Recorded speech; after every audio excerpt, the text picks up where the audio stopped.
Diga aí, galerinha da história. Olha nós aqui outra vez. Vamos nessa, né? Mais um assunto aí. Crise do Império Romano do Ocidente. Custa nada lembrar, pessoal, que qualquer dúvida que vocês tiverem, voltem o vídeo e repitam a parte que vocês não entenderem, tá? Então vamos nessa aí. Bem, divisão do Império Romano no ano 395 depois de Cristo. Então, gente, o Império Romano foi dividido nesse ano para ser melhor administrado, né? Então nós temos aí, olha a legenda lá em cima, as principais cidades. Agora duas se destacam aí com essas representações em vermelho. Roma, capital do Império Romano do Ocidente, essa parte aí em bege ou marrom claro, né? Fica aí a gosto do freguês. E em lilás, Império Romano do Oriente, ou Oriental, né? Com capital em Constantinopla. O Império Romano que vai cair é o Império Romano do Ocidente, com capital em Roma. O Império Romano Oriental ele só vai cair em 1453, tomado pelos turcos otomanos, ou seja, quase 1000 anos depois, tá? O que nos interessa, repita, é a queda do Império Romano Ocidental, beleza? Vamos nessa aí. Bem, gente, quais os fatores dessa crise e suas consequências? Foram vários.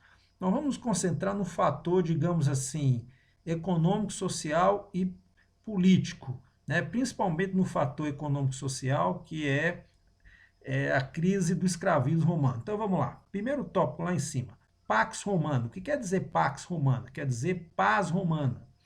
Essa Pax Romana foi iniciada pelo imperador Otávio Augusto, que foi o primeiro imperador romano, que diz o seguinte: chega de guerras de conquistas, chega de conquistar outros povos, vamos apenas manter o que nós já conquistamos. Então o que é que você vai ter? Diminuição das guerras de conquista. Essa seta para baixo, quer dizer diminuição, beleza?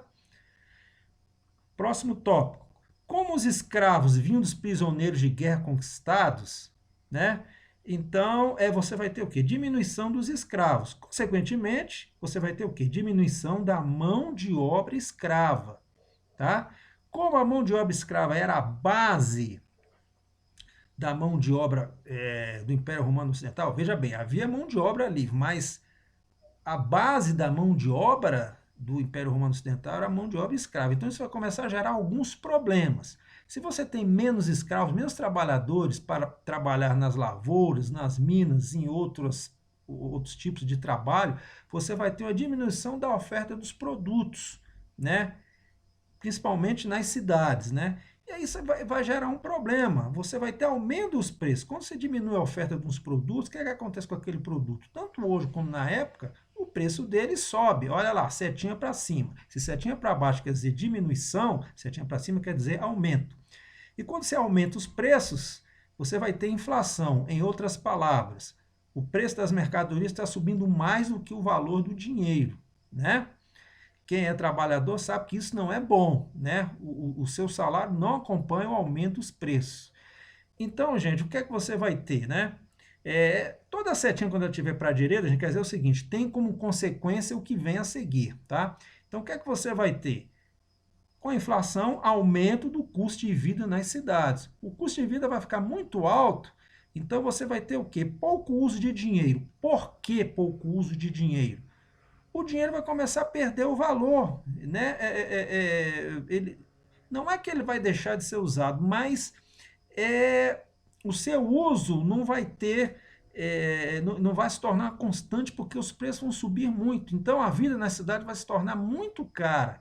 Então, os patrícios, grandes proprietários rurais que moravam na cidade, ocasionalmente iam para o campo, mesmo eles que têm uma condição de vida melhor, vão se deslocar para o ambiente rural e vão viver em pequenas propriedades, numa economia de subsistência. Eles vão levar sua família, os escravos que eventualmente trabalham para eles, né? E vão viver em pequenas propriedades, uma economia de subsistência. O que é economia de subsistência? Subsistência quer dizer aproximadamente sobrevivência. Eu só vou produzir aquilo que eu necessito para sobreviver, né? E essas propriedades, que na verdade eles vão ter trabalhadores trabalhando para eles num sistema de colonato que a gente vai ver no próximo slide, né? Ela só vai produzir o necessário para a sobrevivência e vão ser autossuficientes. O que quer dizer autossuficiência das mesmas? elas vai haver uma tendência para essas propriedades, para que tudo que a população que vive nessas sociedades precise, vai ser ali mesmo produzida. Isso é uma coisa mais teórica do que na vida real, porque sempre vai haver necessidade de você procurar algo que está faltando, e você vai procurar trocar com os seus vizinhos, né? Ok? Tudo bem até aqui? Então, o que é que você vai ter como consequência do item anterior? Esse último item aí, o êxodo urbano. O que é êxodo urbano? As pessoas saem da cidade e vão para o campo. É diferente de êxodo rural, que é uma tendência mundial hoje. As pessoas saem do campo e vão para as cidades. Então, as pessoas vão adquirir que tipo de vida? Vão passar a cultivar que tipo de vida? Vida rural. E num sistema de trabalho conhecido como colonato. Repito, nós vamos ver no próximo slide. Aguenta as pontas aí. Então você vai ter a fixação do colono à terra, né? Esse colono, em troca da proteção do grande proprietário rural, ele vai ter que oferecer serviço e produto à propriedade rural. O que é serviço? Alguns trabalhos gratuitos. Olha, eu te dou a terra, mas você vai ter que prestar alguns serviços. Mas não é só isso. Parte do que você produzir nessa terra que eu estou, veja bem, não estou dando, estou cedendo para você, você vai ter que dar para mim em troca dessa terra e dessa proteção, tá? Então, o que é que vai acontecer? O escravo ele vai se tornar um servo, então você vai ser a transição para o trabalho servil. Então, de uma certa forma, o escravo vai melhorar sua condição social, tá?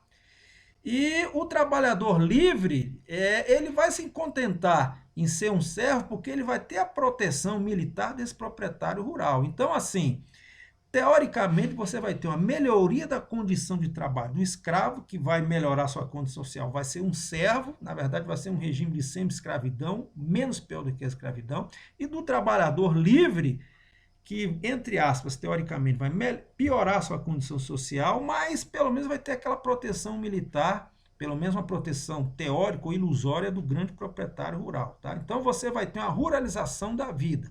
A vida que se concentrava no meio urbano, veja bem, as cidades não vão desaparecer, elas vão ficar mais concentradas no campo, tá bom? Ruralização da vida. Vamos para o próximo aí. Bom, regime de trabalho de colonato, gente. Aqui é um resuminho muito bom, eu sempre gosto de explicar dessa forma aí. Você tem duas pessoas aí que precisam estabelecer uma espécie de elo, uma espécie de troca de favores. De um lado, o proprietário rural, do outro, o colono, ou servo. O proprietário rural precisa de trabalhadores para cultivar a terra e poderem fornecer o que o proprietário rural e sua família precisam. Então, o que é que ele vai oferecer para o colono ou servo? Olha, você vai deixar de ser escravo, tudo bem, você deixou de ser um trabalhador livre, mas em troca eu vou te dar terra para você plantar aí o que você achar necessário, criar seus animais, fazer outras coisas que você julgar necessárias, tá? Eu vou oferecer terra e proteção militar a você. Em troca, você vai ter que me oferecer o quê? Trabalho gratuito alguns dias por semana, né? Alguns serviços, e parte do que você produzir aí nessa terra que eu estou emprestando para você, você vai ter que me dar de graça. Então era uma troca de favores. Agora, em compensação, o colono não poderia deixar a terra quando ele quisesse. Ele estava preso à terra. Bacaninha? Deu para entender isso aí? Vamos em frente. Bom, gente, queda do Império Romano do Ocidente. Ele é representado historicamente pela queda de Roma no ano 476 d.C., tomada pelos bárbaros germanos. Esse fato, historicamente, representa o fim da Antiguidade, ou Idade Antiga, e início da Idade Média. Então, você vai ter uma lenta predominância do trabalho servil. É errado você dizer que o trabalho livre, o trabalho escravo desapareceu totalmente. Você vai ter uma grande predominância do trabalho servil sobre o trabalho escravo e o livre, né? A Idade Média que se inicia é uma convenção histórica, tá? Nessa data, ela tem dois períodos. A Alta Idade Média, que vai do século 5 a 11 depois de Cristo, e a Baixa Idade Média, dos séculos 11 a 15. Eu gostaria que vocês memorizassem isso, tá? Nós vamos discutir isso mais na frente. Galera, muito obrigado, nós vamos ficando por aqui. Grande abraço, viu? Repita, não entenderam alguma coisa? Voltem o vídeo e vê se conseguem entender. Mesmo assim não deu para entender, vai lá na plataforma Moodle, coloque suas dúvidas que eu tiro por escrito, tá? Valeu!